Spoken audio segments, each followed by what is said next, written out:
So, on today's episode, we're going to be talking all about resilience and what resilience really means and why it's the key for anyone who's starting a small business. So, before we dive into the specifics of the content, if you get any value from the show, please share it.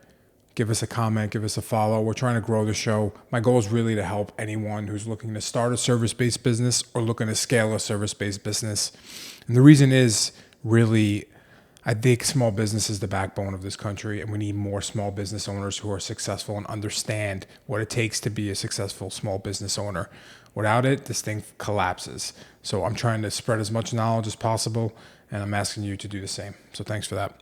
And if you haven't already, please just subscribe to us.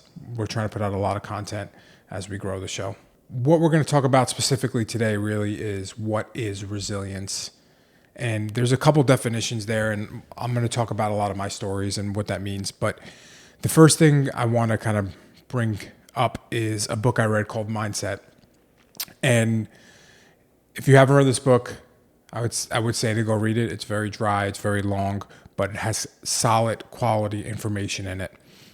One aspect of the book, or one chapter, she talks about a teacher who's in a school, and I think it's in a very low socioeconomic kind of area, and she's teaching these kids, and everyone has given up on them in the past. They said, oh, these kids are unteachable, they're not going to learn anything, they're not going to amount to anything. This one teacher came in with a mindset to say that these kids just don't have the right environment, and they don't have the resilience built, and they don't have the support built to know that they can grow and become a better person and actually get out of where they are. So this whole process, as she's teaching these kids, she's feeding them quality information. And there was one kid specifically who was very talking down to himself. He was like, I'm not going to do anything. My family hasn't. I haven't got out of high school. I never graduated high school. And she would just feed him and say, you can do this. You can build this. You can get through this. All you have to do is put in the work. And over a course of, I think it was a year, don't hold me to it, but read the book if you want a bigger story. He actually evolved and he became a better student. And then he started to show up class on time. He started to actually do his work. He started to put in work after school, and then he went to college.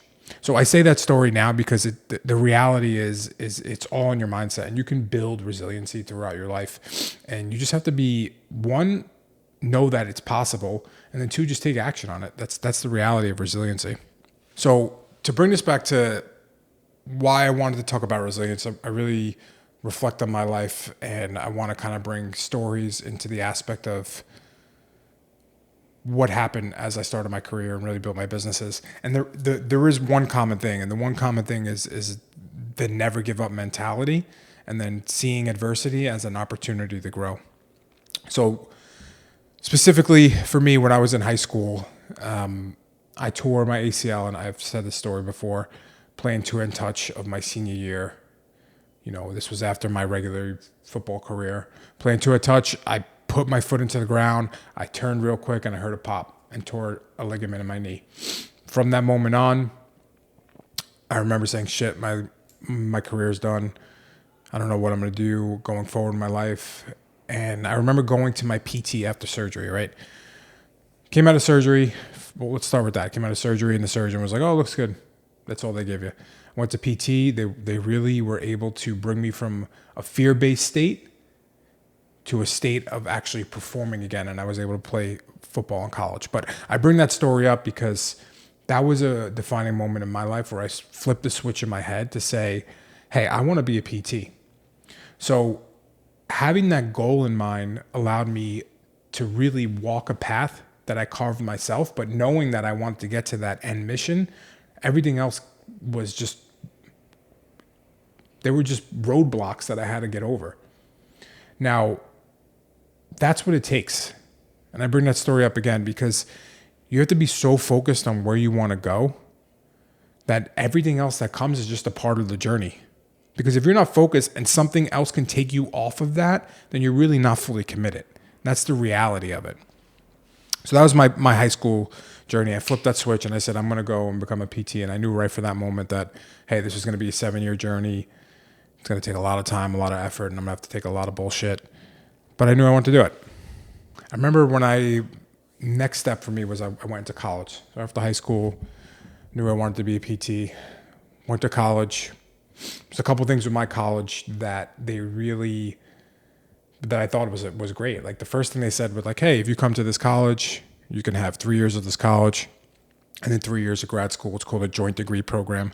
I'm like, oh, it's fantastic. I can get out of school earlier, actually start having a career, make some money.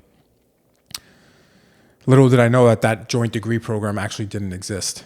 So they had this premise of this joint degree, but it wasn't real. It wasn't a real program. So I went to the grad school. And I'm like, hey, I'm in this joint degree program with this college. And I remember the grad school director was like, no, we don't have that program. And I'm like, really? I just went to this school thinking that I was going to be in and out in 6 years, and now I got to stay another year. I'm like, what the hell am I going to do? Now, at that moment, I can easily said, screw this. I'm done. I don't want to be a PT. I got to go to more school. What am I going to do? But back from when I chose that I wanted to be a PT and I was so laser focused on it, this was just another roadblock that I had to get through. Now, throughout the process, too, in college, there was a couple things that came up that I really reflect on that were interesting moments. And one of those that really stuck out in my head was when I think it was like a sophomore, maybe even a freshman. I was talking to an upperclassman, and I was like, hey, I'm going to be a PT. This is really what I want to do. I'm going to take the classes I have to do and then get into it. I remember him saying, like, specifically, like, yeah, that's hard. Like, not many people get into it. I don't know if you're going to be able to do it. I'm like, fuck you. It's an interesting thing because at the moment, I didn't take it as like, oh, this guy's trying to put me down. I took it as he's just giving me advice. But the reality is you cannot listen to people like that because you're always going to have people who are naysayers who are telling you can't do something. But are you truly believing in yourself and where you want to get to? If you truly believe in that, all this is just noise. You just got to quiet that noise and just keep going forward to what you want to get to. So I specifically remember, having that in my head. And it's interesting because now I listen to a lot of people who are champions, like a Tom Brady or Michael Jordan, and they kind of create enemies out of people. And maybe subconsciously I did that at that moment to say, you know what, screw you. I'm going to do what I have to do and get into PT school and succeed. And I did. So there's a point there. And then I remember, and again, I bring these stories up because it's good to relate. It's good to understand how my thoughts have come to this realization. And it's important for me to try to express it to people to say, hey, this is what it's going to take. I remember when I went into PT school, my first day there, this is a funny one. I went into the financial aid department. And, before you go to school, you're taking a shit ton of money out. So they're trying to correspond with you and tell you, hey, you got to sign these papers, blah, blah, blah, do this. I remember going to the financial aid department and they were like, yeah, we would send you emails for so long and you haven't responded. I'm like, well, what email do you have? So they tell me the email they have. And it was like the email I first started when I was young. And it was like Brooklyn Baller or some shit like that. So they're sending all these emails to Brooklyn Baller. I go to PT school and I'm like, oh, fuck. I'm going to have to walk out because my financial aid's not taken. I'm going to have to cancel and call out of grad school and I'm not going to go. But luckily, they were able to work with me there, And throughout grad school, I felt like I didn't belong and that imposter syndrome was real. And I think it started with that situation, but it was resilient to get to the next level there. I say this again, these are reflections of my life. And obviously, I can only use my life as examples. But that's really what I had to do to build resilience. It was just never give up mentality, super laser focused and just driven, right? So we're going to go into some basic points of how you can start building resiliency. And I think it's important. I think it's the key. If you want to be an entrepreneur, you want this life, the reality is it's not glamorous. People make it look glamorous. It's not. You got to put your nose down. You got to fucking grind. That's the true reality of this. If you want to be successful and you have a big vision, you're grinding. And then the more success you get, people are like, oh, it's easy. The harder it gets. You have more responsibility. You have more people relying on you. You have to get stronger. You have to get tougher. You're going to be people who want to just put you down. So it really is the ultimate personal development journey. That's the way it is. So point one, based on my stories and building resiliency and really my reflection is make up your mind and stick with it. You can never be successful if you got 1 foot in, 1 foot out. That's the reality of it. If you say, I just want to make this a side hustle, or maybe I'll do this, but I got this comfortability of this other job, you might as well just say no. Make up your mind and stick with it and go all in. People will try to stop you. So if you have your mind made up during this process, whatever people say to you, it just goes off the shoulder because your mind's already made up. Why are you going to allow someone else's opinion affect the way you do things? You have to increase your self-belief. And I think a lot of this comes down to us as children, right? Like our parents instill their own beliefs onto us, and that puts up a shield. And they do it out of love. But the reality is you have to believe in yourself when you become an adult. And if you want to be successful as an entrepreneur, it takes 100% self-belief. So when making up your mind, you also want to seek your own approval. Don't let anyone else's approval decide how you want to live your life. Seek your own approval. Be your own approval person. What do I mean by that? Like, hey, don't go, am I doing a good job externally? Look at yourself in the mirror and ask yourself if you're doing a good job. Are you living up to the standards that you set for yourself? Turning this around to build resilience, to make sure you're making up your own mind and doing your own decisions rather than looking at something external is going to put you way ahead of the curve when it comes to opening a business, because it all relies on you, especially when you have a team too. Like, you're number one, you have to create the solutions, you're driving the ship. The second point to building resilience is, and this is crucial, you have to shift the way you see failure. A lot of people, when they fail on something, give up. Or say, hey, this isn't going to work. I tried. I'm done. You have to consistently shift the way you see it. If you are so hyper-focused on just failing or getting rejected at one point, it's going to hinder you from the ability to do anything else.